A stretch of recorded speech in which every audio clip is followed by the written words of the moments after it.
Expand Design, a roomy cabin, dual tone interiors, 15 smart utility spaces, and a large boot space, all there to expand your life. Welcome to Easy Space. Yazhpanam Karainagar ஊரி பிரதேசத்தில் 11 வயதான சிறுமி துஷ்பிரயோகத்துக்கு உட்படுத்தப்பட்ட சம்பவம் தொடர்பிலான சந்தேக நபரை கைது செய்வதற்கான விசாரணைகள் தொடர்ந்து இடம்பெற்று வருவதாக போலீசார் தெரிவித்துள்ளனர். குறித்த சிறுமி பாலியல் வல்லுறவுக்கு உட்படுத்தப்பட்டுள்ளதாக போலீஸ் ஊடக பேச்சாளர் சிரேஷ்ட போலீஸ் அத்தியட்சகர் அஜித் ரோஹன கூறினார்.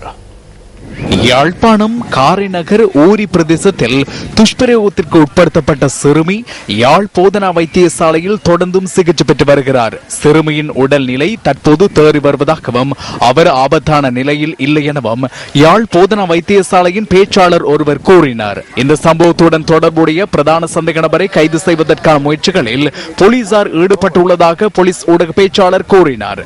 குறித்த சிறுமி வழங்கியுள்ள வாக்குமூலத்தை அடிப்படையாக வைத்து விசாரணைகளை ஆரம்பித்துள்ளதாக போலீஸ் ஊடக பேச்சாளர் சிரேஷ்ட போலீஸ் அத்தியட்சகர் அஜித் ரோஹன கூறினார். குறித்த சிறுமி சந்தேக நபரின் அடையாளங்களை தமக்கு கூறியுள்ளதாகவும் காரைநகரை அண்மித்த பகுதியில் உள்ள கடற்படை முகாம் ஒன்றில் சந்தேக நபரை தேடுவதாகவும் அவர் மேலும் தெரிவித்தார். எனினும் இதுவரை சந்தேக நபரை அடையாளம் கண்டுகொள்ள முடியவில்லை எனவும் போலீஸ் ஊடக பேச்சாளர் கூறினார்.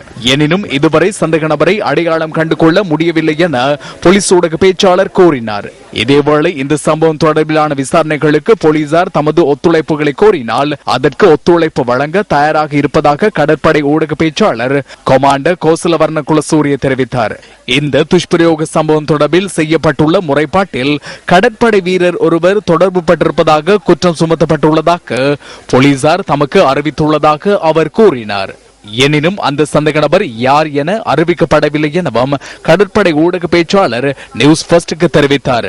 இதேவேளை சம்பவம் இடம்பெற்றுள்ள காரைநகர் ஊரி பிரதேசத்திற்கு இன்று தமிழ் தேசிய கூட்டமைப்பின் பிரதிநிதிகள் சென்றிருந்தனர். குறித்த சிறுமியின் உறவினர்களுடன் கலந்துரையாடிய பின்னர் அவர்கள் ஊடகங்களுக்கு கருத்து தெரிவித்தனர்.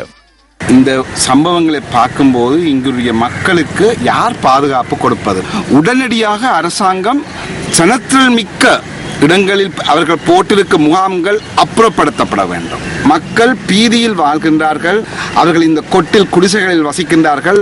அவர்களுக்கு கொட்டிலுக்கு நிச்சயம் மின்சாரம் கொடுக்கப்பட முடியாது. இப்படியான இடங்களைத்தான் அவர்கள் தேடி திரிந்து அவர்களை பயப்படுத்தி தங்களுடைய கைவரிசைகளை காட்டிக் கொண்டிருக்கின்றார்கள். இங்கிருந்து நடந்து மிக நீண்ட தூரம் பாடசாலைக்கு சென்று வர வேண்டிய பிள்ளைகளுக்கு இடையில் இருக்கக்கூடிய கடற்படையினர் செய்த உதவி என்னவென்றால் அவர்களை பாலியல் துஷ்பிரயோகம் செய்த உதவியினைத்தான் அவர்கள் செய்திருக்கின்றார்கள்.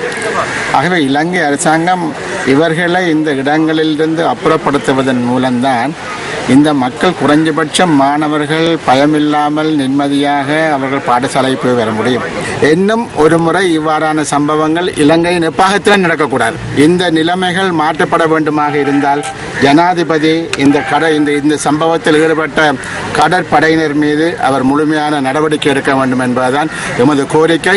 ஒரு மனித குலத்துக்கு எதிராக, மனித நாகரிகத்துக்கு எதிராக தொடர்ந்தும் மேற்கொள்ளப்படுகின்ற இந்த அடாத்தான காட்டுமிராண்டித்தனமான இந்த செயலை நாங்கள் வன்மையாக கண்டிக்கின்றோம். நாங்கள் கண்டிப்பதோடு மட்டும் நிற்கவில்லை, இந்த இனத்தை காப்பதற்காக நாங்கள் எல்லோருமே இறங்கி போராட வேண்டிய சூழலுக்குள் தள்ளப்பட்டிருக்கிறோம் என்பதுதான் மிக யதார்த்தமானது.